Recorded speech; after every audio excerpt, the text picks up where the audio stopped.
তো আমরা আজকে হাঁটতে হাঁটতে চলে গেছিলাম বিকেলবেলা এখানে মেট্রো বাজারে। কি বলো তো, আমাদের কোনো উদ্দেশ্য নেই কেনাকাটা করতে হবে, জাস্ট হাঁটতে বেরিয়েছি। তো তখন আমরা চলে গেলাম এই মেট্রো বাজারে, এখানে মলটিতে।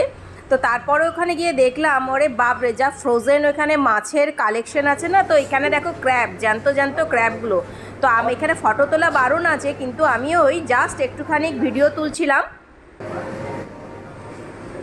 এখানে ফ্রোজেন মাছগুলোকে দেখো, এত সুন্দর লাগছে না, মানে আমার এত ভালো লেগেছে, সব যেন আমার কিনে নিতে ইচ্ছা করছিল।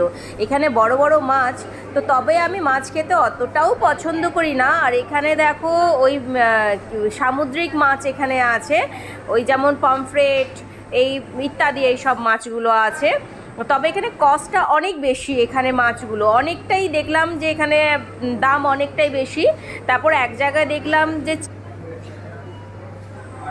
এখানে দেখো, এখানে চিংড়ি, গলদা চিংড়িগুলো আছে বেশ সুন্দর। এখানে অবশ্যই এগুলো চিংড়ি একটু ছোট প্রজাতির, আর এখানে দেখো গলদা চিংড়িগুলো আছে। উফ, আমার তো দেখে মনে হচ্ছিল যে সবগুলোই নিয়ে নেবো। এখানে দেখো ইলিশ, তবে ইলিশ কিন্তু এখানে তোমার 1600 টাকা, 1650 টাকা বিক্রি হচ্ছিল। তারপরে এসে করে আমি আর হাজব্যান্ড একটু ঘুগনি খেলাম রাস্তায়।